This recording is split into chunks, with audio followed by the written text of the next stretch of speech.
my God! They don't see me! They don't see me!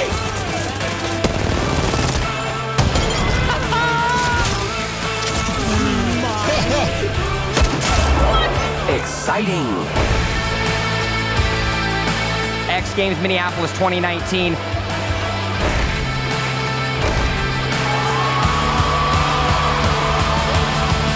Anyone else still in position to be taken down? Swannick just going for a kill here. Can he get the shots inside? Are you kidding?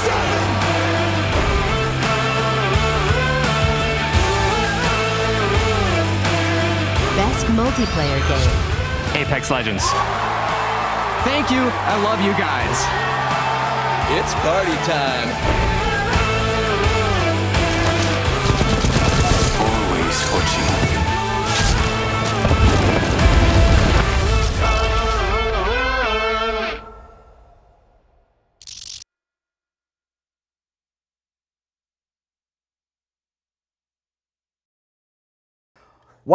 Wow, that sizzle brought back so many crazy memories. Oh my God, I'm watching that again after we're done filming this. It's been a year. That was nuts. Yeah, That was so cool to see. for sure. Hey everybody, I'm Jay Frechette. I'm the community manager here at Respawn. We're here with a very special Devstream celebrating the 1-year anniversary of Apex Legends on February 4th, which is insane. With me, Chad Grenier, Drew McCoy, our fearless leaders for Apex. We got a really special show planned for you guys today. This is a little bit different than what we've done in the past, and we'll return back to the Respawn studio for our normal dev streams, but we want to do something bigger this time because we got a lot to talk about. We're going to look at the year that we've had with Apex and reflect on that a little bit. We're going to give you the first details for Season 4, which is going to be really exciting, and yeah, we're just going to have a fun episode here. What's it called, Jay? What is it called?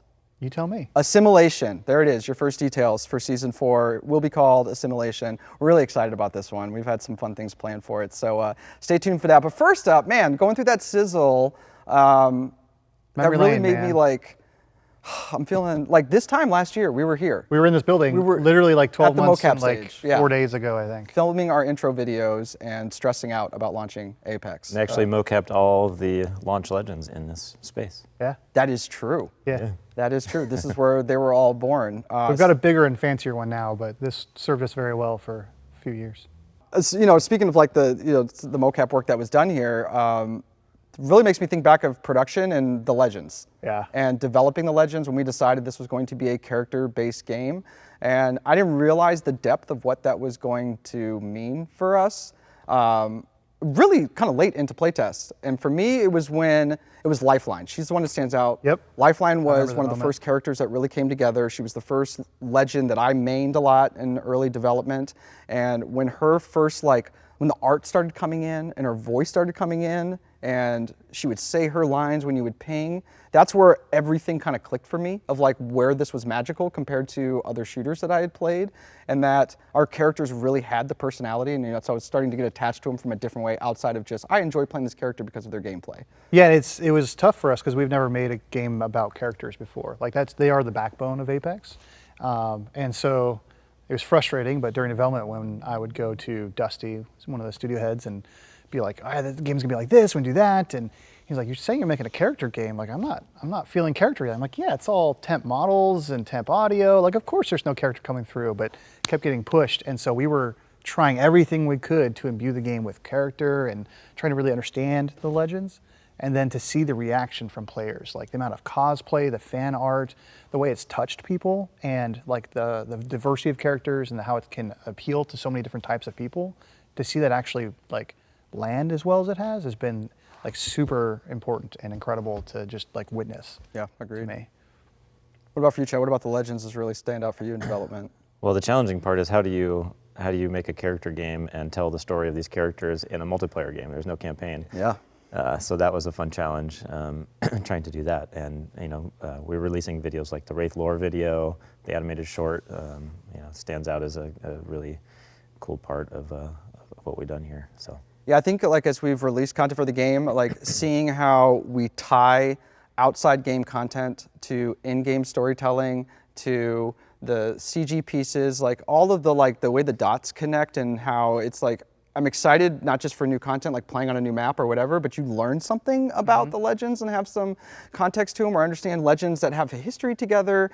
The race short is still like one of our highlights, even looking at like sentiment and like the general response. And I feel like the team's just been getting better and better at it as team goes on. We got a lot more coming too. We have a lot more coming. More pitching like the crypto teas and Canyonlands was one of the highlights for me too, because that was another one I feel like, oh my God, I love it that we're doing this kind of stuff in the game.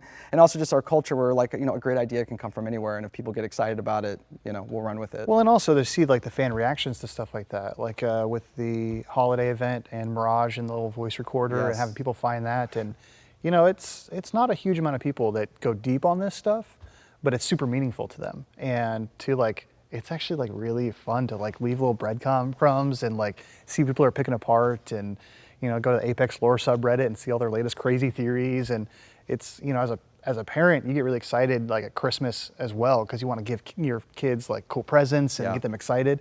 And it's like we get to do that all year long with the game. It's really cool to see people dig into it. We were talking about this before we were shooting, the feeling of shipping a game, of hey, you work on something for years and your head's down, especially with Apex. We had to be so secretive, and it was difficult because we were working on something really cool and interesting, and we had to wait until that very last minute to kind of going from nobody knows anything about what we're doing at all to this giant launch that we ended up having. So I think that stands out for me too. Getting the people in the room and seeing the 10 million unique players kind of show up for the first time, and us watching the counter and kind of cheering together. We kind of saw in the sizzle video. It was really validating time, I think, because we were all excited and we were confident in the game, but really unsure about what we were doing. Normally, in every game I've worked on, there's trailers and videos that come out ahead of time, and you kind of can gauge the reaction of the fans.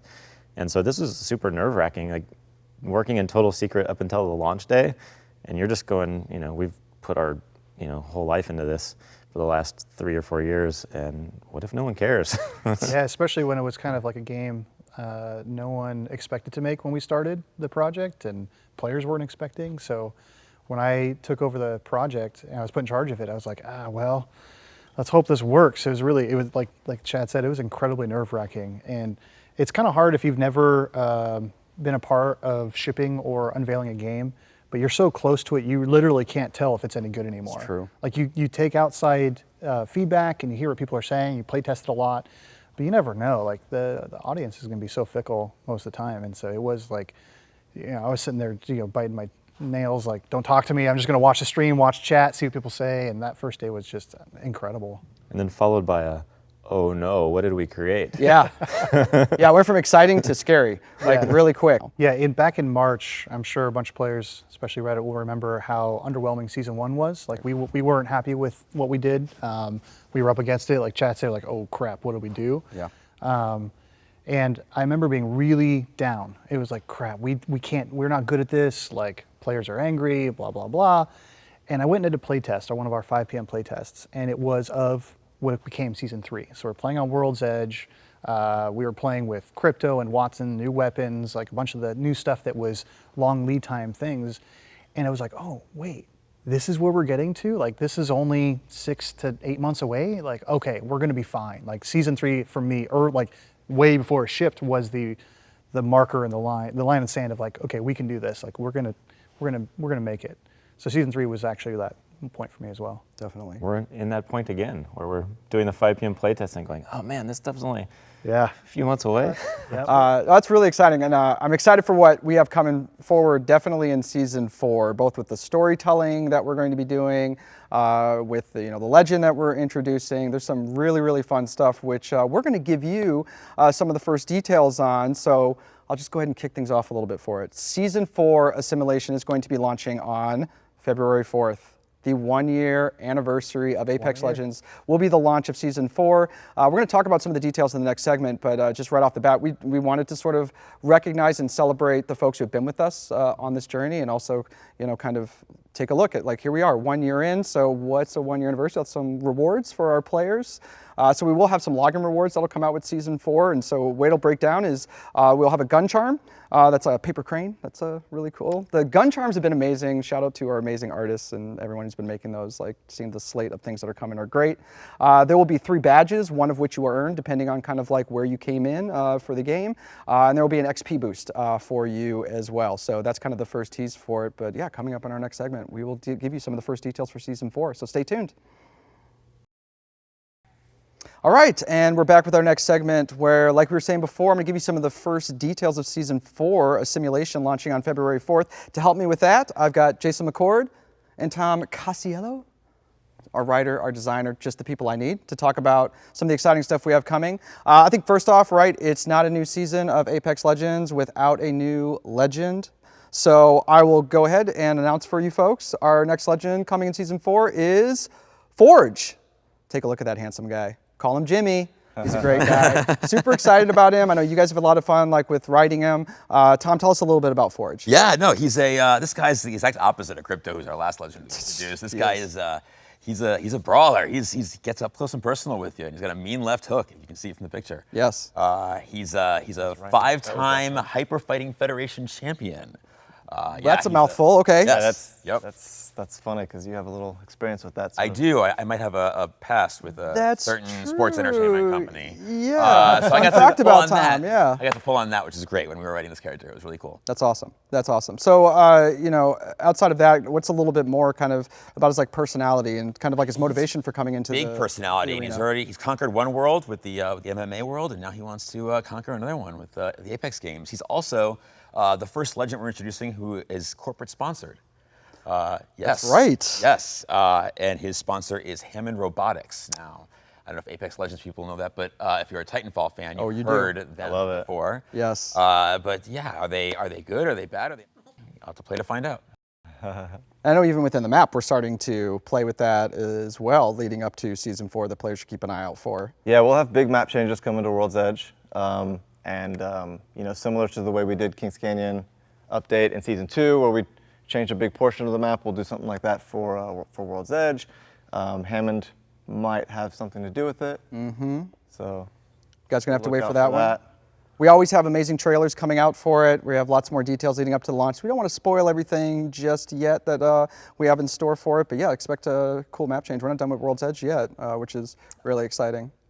But that's not it. What else? So we've also got, you know, over on the design side, well, first let's talk about something I'm really excited about that we're adding, is that's our new weapon. Yes. The Sentinel. Sentinel.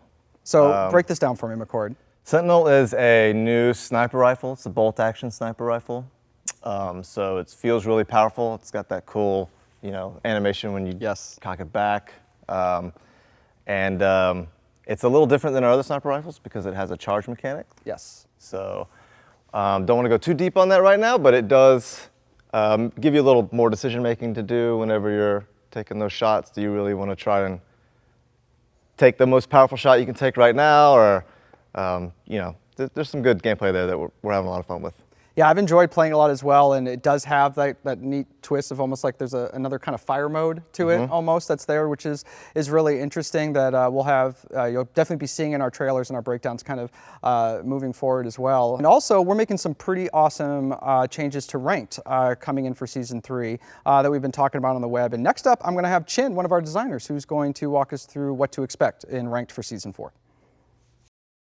Okay, we have talked about kind of the past of Apex and looking at the present with Chad and Drew. We've looked at the future with McCord and Tom of what we have coming for Season 4 simulation, but that's not all for Season 4. We've got some brand new ranked stuff happening. And with me, I've got Chin, our man behind the ranked that we have in Apex, our guy who's out there talking to our players about it, been really active on social media, on our Reddit. We appreciate you for that, Chin, being our face for ranked mode. And we have a blog that's live for folks to go check out on playapox.com. And you got some new things coming for Series 3 and ranked that's going to launch with Season 4. Some new stuff, some stuff staying the same. So what's some of the new things new changes you've made this time around? So for today, I think I just want to focus on two big things that we're changing for the upcoming series of Ranked. The first one is going to be what we call Master Tier. So we're introducing a new tier. Basically, think of the existing Apex Predator tier right now, we're going to rename that to Master tier. So essentially, if you get more than 10,000 RP, boom, you're into Master tier. Gotcha. So, of course, the next question to ask is, so what are you doing with Apex Predator then? Apex Predator Season 4, Series 3, is going to be limited to the top 500 players per platform. Okay. So remember last series we had like the leaderboard change where basically you get to see on your Predator badge what number you are? Yes. Predators will only be limited to the top 500 people on that ladder. You will bounce out of Predator if somebody else gets more RP than you. So Predators, you need to maintain your status. Because you can be demoted down to Master. That Master tier. Yep. However, you can't drop below Master tier once correct. you've gotten up there as well. Correct, yes. Oh man, there's going to be a lot of bouncing back and forth to make sure you're in that top 500. The hope is that it gives the players like the little extra incentive, the little extra kick to be like, man, I got to maintain my position on the Apex Predator ladder. So. And I think the pressure for that holding that position is going to be a little tighter this time around because we're structuring the way ranked is rolling out for this season as well. Yeah, so what's going on with that? So that brings me on to major point number 2, which I wanted to talk about. We are introducing rank splits. So last series, it ran for the entire length of the Battle Pass season. Yes. This time around, we are having 2 splits for 1 Battle Pass season. So basically think of it just like, like 2 halves of a game, really. In between the half, between splits, you will have your rank reset like normal. So for example, if you're a Predator in split 1, going into split 2, you'll be reset down to plat 2. So there is one more other exciting thing about this though, which is the splits will be played on different maps. Woo! So the first split will be played on World's Edge, but the second split will see the reintroduction of Kings Canyon. Yes, I know players are going to be really excited about that. We're excited too to get Kings Canyon back into the game as well. So basically what players can expect coming into Season 4, soft reset at the beginning, just like they have for all the other seasons.